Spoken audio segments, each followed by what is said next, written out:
ഒരു റെസിസ്റ്ററിലൂടെ ഒരു കറണ്ട് I ഒഴുകുകയാണെങ്കിൽ ആ റെസിസ്റ്ററിൽ ഡെവലപ്പ് ചെയ്യുന്ന പവറാണ് I²R. അതിന് കറസ്പോണ്ടിങ് ആയിട്ടുള്ള എനർജി I²R ഇൻറ്റു ടൈം. ഈ എനർജി ഹീറ്റ് എനർജി ആയിട്ടാണ് റിലീസ് ചെയ്യുന്നത്. ഈ പ്രോസസ്സിന് പറയുന്ന പേരാണ് joule heating or ohmic heating. It is the process by which the passage of an electric current through a conductor produces heat. ഇനി അടുത്തതായിട്ട് induction heating.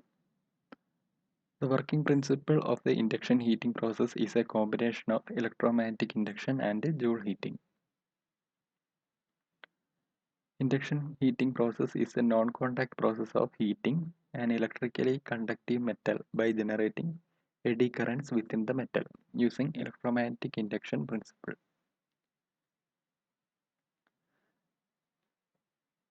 അതായത് ഒരു മെറ്റലിൽ നമ്മളൊരു മാഗ്നറ്റിക് ഫീൽഡ് അപ്ലൈ ചെയ്യുകയാണെങ്കിൽ ആ മെറ്റലിൽ എഡി കറൻസ് ഉണ്ടാവുന്നു.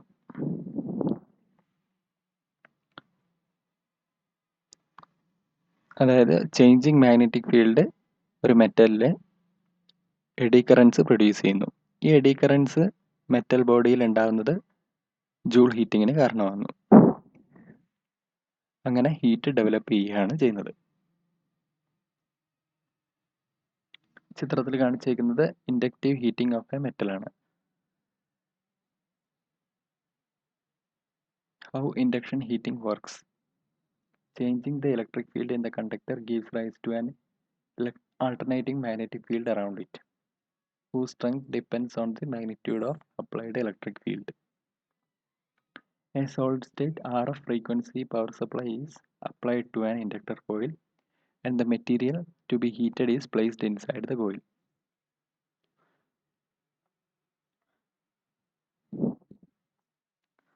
അതായത് നമ്മളൊരു കോയിലിലേക്ക് ഒരു ആൾട്ടർനേറ്റിംഗ് ഇലക്ട്രിക് ഫീൽഡ് അപ്ലൈ ചെയ്യുകയാണെങ്കിൽ ആ കോയിലിൽ ഒരു മാഗ്നറ്റിക് ഫീൽഡ് പ്രൊഡ്യൂസ് ചെയ്യും. മാഗ്നറ്റിക് ഫീൽഡിൻ്റെ ഡയറക്ഷനും കണ്ടിന്യൂസ് ആയിട്ട് ചേഞ്ച് ചെയ്തുകൊണ്ടിരിക്കും. നമ്മൾ അപ്ലൈ ചെയ്യുന്ന ഇലക്ട്രിക് ഫീൽഡ് അഥവാ വോൾട്ടേജ് ആൾട്ടർനേറ്റിംഗ് ക്വാണ്ടിറ്റി ആണെങ്കിൽ, അതായത് നമ്മളൊരു AC ആണ് പ്രൊവൈഡ് ചെയ്യുന്നതെങ്കിൽ ഈ കോയിലിൽ ഉണ്ടാകുന്ന മാഗ്നറ്റിക് ഫീൽഡും ഓസിലേറ്റിംഗ് ടൈപ്പ് ആയിരിക്കും.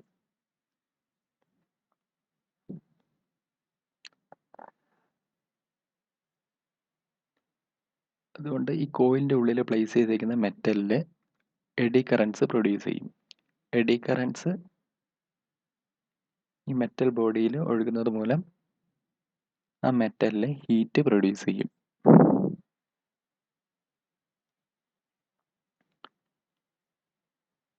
ഇൻഡക്ഷൻ ഹീറ്റിങ്ങിന് വേണ്ടിയിട്ട് നമ്മൾ ഉപയോഗിക്കുന്നത് RF ഫ്രീക്വൻസി പവർ സപ്ലൈ ആണ്. അതായത് വളരെ ഹൈ ആയിട്ടുള്ള ഫ്രീക്വൻസിയുള്ള പവർ സപ്ലൈ ആണ് നമ്മൾ യൂസ് ചെയ്യുന്നത്.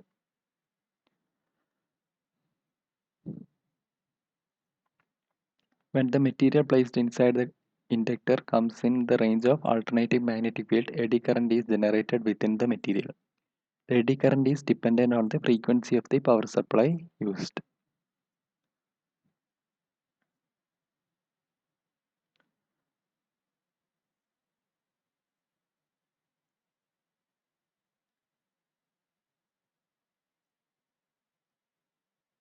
എഡി കറൻസ് ഉണ്ടാകുന്നത് RF ഫ്രീക്വൻസി കറസ്പോണ്ടിങ് ആയിട്ടുള്ള ഫ്രീക്വൻസിയിലാണ്.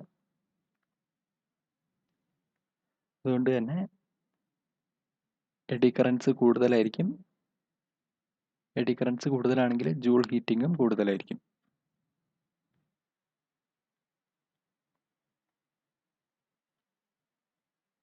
ഇതാണ് ഒരു induction heating circuit diagram.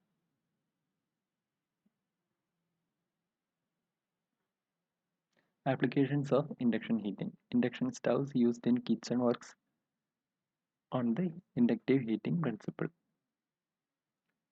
As this is a contactless heating process, vacuum furnaces make use of this process for making specialized steel and alloys that would get oxidized when heated in the presence of oxygen. അതായത് metallurgical യൂസസിന് വേണ്ടിയിട്ട് use ചെയ്യാം. അതായത് ഇതൊരു contactless heating പ്രോസസ്സാണ്. അതുകൊണ്ട് തന്നെ ഓക്സിജൻ്റെ presence അഭികാമ്യമല്ലാത്ത സാഹചര്യങ്ങളിൽ നമുക്ക് ഇൻഡക്ഷൻ ഹീറ്റിംഗ് യൂസ് ചെയ്യാം. It can be used in semiconductor industries also for heating of silicon. Advantages നോക്കുകയാണെങ്കിൽ localized areas can be heat treated. Very short surface heat up times. Very minimal surface oxidation.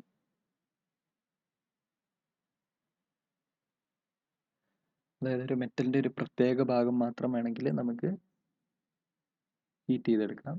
അതുപോലെ heat up times വളരെ കുറവാണ്. Contactless process ആയതുകൊണ്ട് തന്നെ ഓക്സിജൻ്റെ ആവശ്യമില്ല.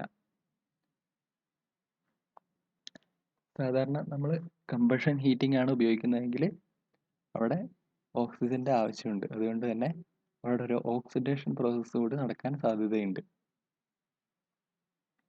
Oxidation process ചില സമയത്ത് അലോയ്സിൻ്റെയൊക്കെ നിർമ്മാണത്തിന് വേണ്ടിയിട്ട് ഉപയോഗിക്കുമ്പം അലോയ് ഇതിനെ പ്രതികൂലമായിട്ട് ബാധിക്കുന്നതാണ്. അടുത്തതായിട്ട് dielectric heating. Dielectric heating, also known as electronic heating, radio frequency heating, and high frequency heating, is a process in which a radio frequency alternating electric field heats a dielectric material. Induction ഹീറ്റിങ്ങിൽ നമ്മളൊരു മെറ്റലാണ് heat ചെയ്യുന്നത്. ഇവിടെ നമ്മൾ ഒരു dielectric material അഥവാ ഒരു insulator മെറ്റീരിയലിനെയാണ് heat ചെയ്യുന്നത് using RF alternating electric field. This heating is caused by molecular dipole rotation within the dielectric.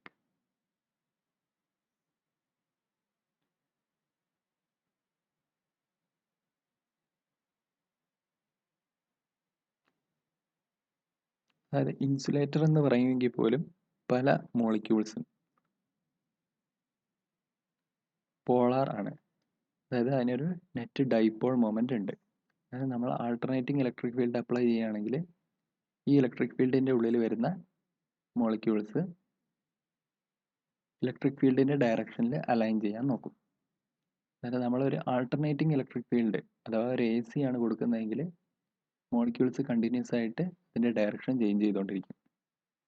അന്നേരം നമ്മൾ കൊടുക്കുന്ന ആൾട്ടർനേറ്റിംഗ് ഇലക്ട്രിക് ഫീൽഡ് RF ഫ്രീക്വൻസിയിലാണ്. അതായത് very fast rotation of molecules ആണ് സംഭവിക്കുക. When a dielectric is placed in a rapidly oscillating electric field, molecules having a net electric dipole moment rotates continuously by aligning with it. This is called a dipole rotation. Rotating molecules push, pull and collide with the other molecules, distributing the energy to adjacent molecules.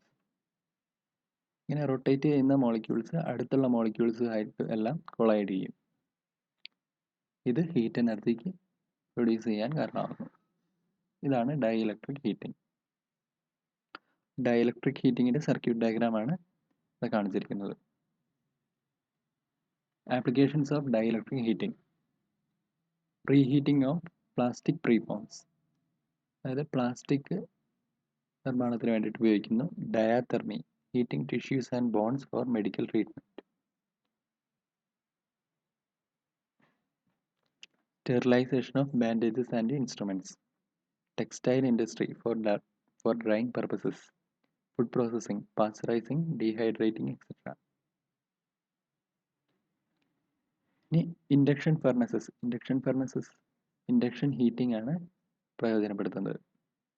ഇത് സാധാരണ metallurgical പ്രോസസ്സിന് വേണ്ടിയിട്ടാണ് induction furnaces use ചെയ്യുന്നത്. Induction furnaces capacities range from less than 1 kilogram to 100 tons used to melt iron, steel, copper and aluminum. അതായത് iron, steel, copper, aluminium തുടങ്ങിയ ലോഹങ്ങളെല്ലാം ഉരുക്കാൻ വേണ്ടിയിട്ടാണ് induction furnaces use ചെയ്യുന്നത്.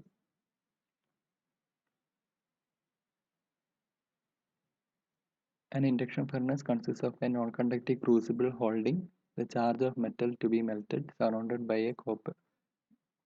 by a coil of copper wire.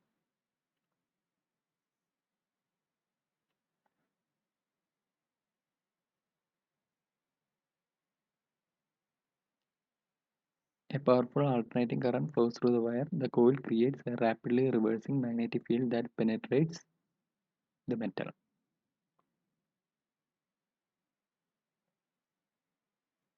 ഒരു induction ഫർണസിൽ ഒരു non conductive crucible ആണ് ഉണ്ടാവുക. It consists of the charge of the metal to be melted, surrounded by a coil of copper wire. അതായത് induction ഫർണസിലേക്ക് നമുക്ക് ഉരുക്കേണ്ട metal നമ്മൾ ഇടുന്നു. അതിലേക്ക് അതിൻ്റെ ചുറ്റും ഒരു കോപ്പർ വയറുണ്ട്. ഈ കോപ്പർ വയറിലേക്ക് നമ്മളൊരു ആൾട്ടർനേറ്റിംഗ് കറണ്ട് അപ്ലൈ ചെയ്യാണ്. ഈ കോയിൽ പ്രൊഡ്യൂസ് ചെയ്യുന്നത് ഒരു റാപ്പിഡ്ലി റിവേഴ്സിങ് മാഗ്നറ്റിക് ഫീൽഡ്. എന്നാൽ അതുമൂലം മെറ്റൽസിൽ എഡി കറൻസ് ഉണ്ടാകുന്നു. ഈ എഡി കറൻസ് ജൂൾ ഹീറ്റിങ്ങിന് കാരണമാകുന്നു. അതുമൂലം ആ മെറ്റൽ ഉരുകുന്നു. Operating frequencies range from utility frequency, അതായത് 50 ഹെർട്സ് ടു 400 ഹെർട്സ് വരെ ഓപ്പറേറ്റിംഗ് ഫ്രീക്വൻസീസ് മാറാം. അതായത് ഓപ്പറേറ്റിംഗ് ഫ്രീക്വൻസി തീരുമാനിക്കപ്പെടുന്നത് എന്ത് മെറ്റീരിയലാണ് നമ്മൾ ഉരുക്കാൻ ഉപയോഗിക്കുന്നത്, പിന്നെ എന്തുമാത്രം ലോഹം നമുക്ക് ഉരുക്കാനുണ്ട്, പിന്നെ എന്തുമാത്രം വേഗതയിൽ നമുക്ക് ഈ മെൽറ്റിങ് സാധ്യമാക്കണം. ഈ 3 കാര്യങ്ങളെ ഡിപ്പെൻഡ് ചെയ്തിട്ടാണ് ഓപ്പറേറ്റിംഗ് ഫ്രീക്വൻസി തീരുമാനിക്കപ്പെടുന്നത്. Once melted, the electric currents cause vigorous stirring of the metal melt, assuring good mixing. Eddy currents ശരിക്കും ഈ മെൽറ്റ് ചെയ്തതിനെ നന്നായിട്ട് സ്റ്റിർ ചെയ്യാനും സഹായിക്കുന്നു. അടുത്തതായിട്ട് കാണുന്നത് electric arc furnace. An electric arc furnace is a furnace that heats charged material by means of an electric arc. Arc furnaces range in the size from small units of approximately 1 ton capacity up to 400 ton units for secondary steel making. Steel നിർമ്മാണത്തിന് വേണ്ടിയിട്ടാണ് ഇത് പ്രധാനമായിട്ട് use ചെയ്യുന്നത്. Industrial arc furnace temperatures can be up to 1800 degree Celsius.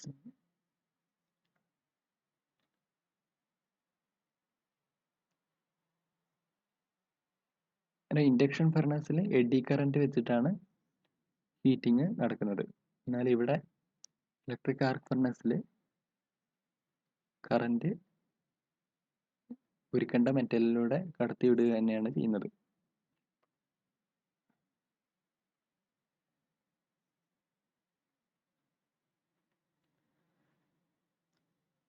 പ്രധാനമായിട്ട് 3 തരത്തിലുള്ള electric arc furnace ആണ് നമുക്ക് കാണാൻ കഴിയുക. ഡയറക്റ്റ് ഇലക്ട്രിക്കൽ ആർക്ക് ഫർണസ്, അതായത് DC യൂസ് ചെയ്യുന്ന ഇലക്ട്രിക് ആർക്ക് ഫർണസ്, പിന്നെ ആൾട്ടർനേറ്റിംഗ് ഇലക്ട്രിക് ആർക്ക് ഫർണസ്, പിന്നെ 3 phase AC electric arc furnaces with graphite electrodes R commonly used in steel making. അതായത് 3 ഇലക്ട്രോഡ്സ് ഉള്ള ആർക്ക് ഫർണസ് ആണ് നമുക്ക് സാധാരണ കാണാൻ കഴിയുക.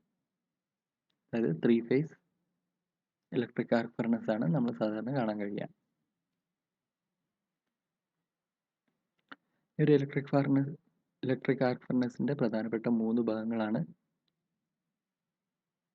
ഒരു റൂഫ്, പിന്നെ സിലിണ്ടറിക്കൽ ഷെൽ, അതേപോലെ സ്ഫെറിക്കൽ ഹെർത്ത്.